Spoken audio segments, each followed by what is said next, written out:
favorite Christian artist of all time was a former atheist hippie named Keith Green. And one of the ways that Keith Green talks about that he even came to faith in Jesus was that he was looking around at all kinds of different religions. And he noticed that all the other religions had one thing in common. They had an immense amount of respect for Jesus Christ. Judaism says that he's a wise teacher. Islam acknowledges him as a prophet born of a virgin. Buddhist, an enlightened man. New Age, a wise teacher. Hinduism even says that Jesus was a god. And after hearing what all these other religions said about Jesus Christ, Keith Green said, you know what? I'm gonna see what Jesus has to say about himself.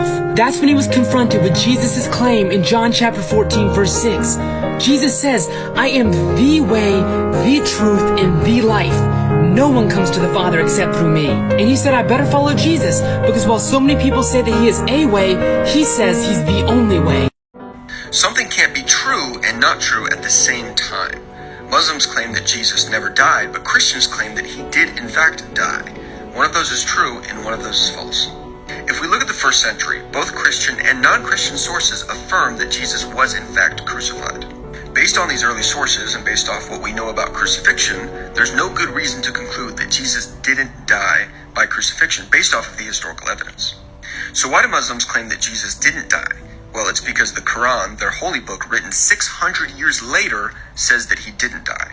Why would we listen to what one source says 600 years later over the early sources that we do have?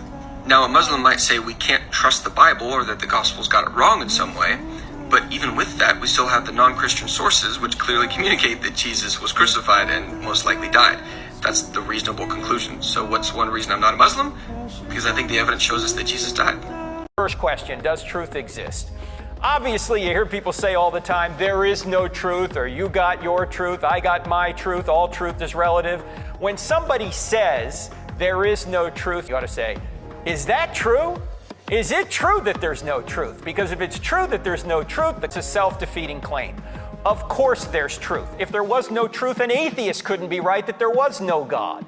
So there is truth. Question number 2, does God exist? There are several arguments for the existence of God. Let me just give you one. Even atheists today are admitting that space, matter, and time had a beginning out of nothing. Well, think about this, friends. If space, matter, and time had a beginning out of nothing, whatever created space, matter, and time can't be made of space, matter, and time. Now, when you think about a spaceless, timeless, immaterial, powerful, personal, intelligent cause, who do you think of? God. Now, we don't know it's the Christian God at this point, but we know it's a theistic God, a being who's beyond the world, who created the world. The third question is, are miracles possible? Obviously, Christianity can't be true if miracles are not possible. But the greatest miracle in the Bible has already occurred, and we have scientific evidence for it. The creation of the universe out of nothing. If Genesis 1:1 is true, every other verse in the Bible is at least possible. Because if there's a being that can create the universe out of nothing, can he do whatever he wants inside the universe? He can resurrect Jesus from the dead, or walk on water, or part the Red Sea. So the final question, the fourth question, which gets us all the way to the Christian God is the New Testament reliable enough to show us that Jesus rose from the dead? The reason we believe in Christianity is because an event occurred, the resurrection. Why would the Jewish writers of the New Testament invent a resurrected Jesus?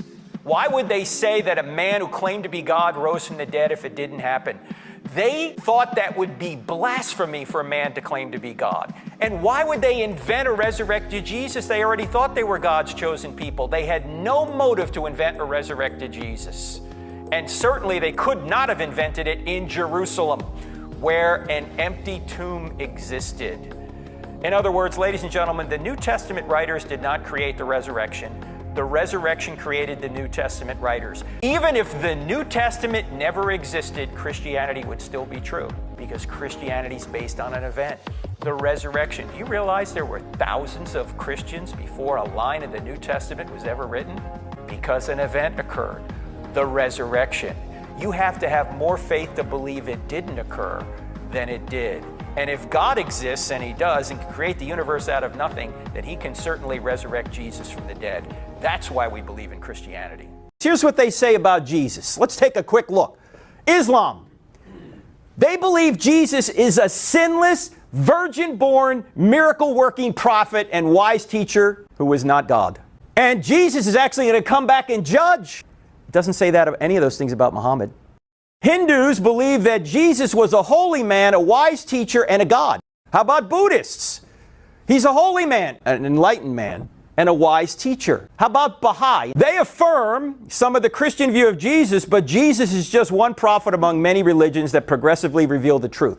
So they're trying to have Jesus, but not take any of his exclusive teachings. Islam came after Jesus, but Hinduism and Buddhism come before, but now they're trying to adopt some of Jesus. You notice that? Is there any other world religion, or I should say teacher in a world religion, that every other world religion wants to have a piece of? Here's what Tim Keller says, a brilliant pastor. He puts it this way. He says, the founders of every other major religion said, I'm a prophet who shows you how to find God. But Jesus taught, I'm God, come to find you. I am the way, the truth, and the life.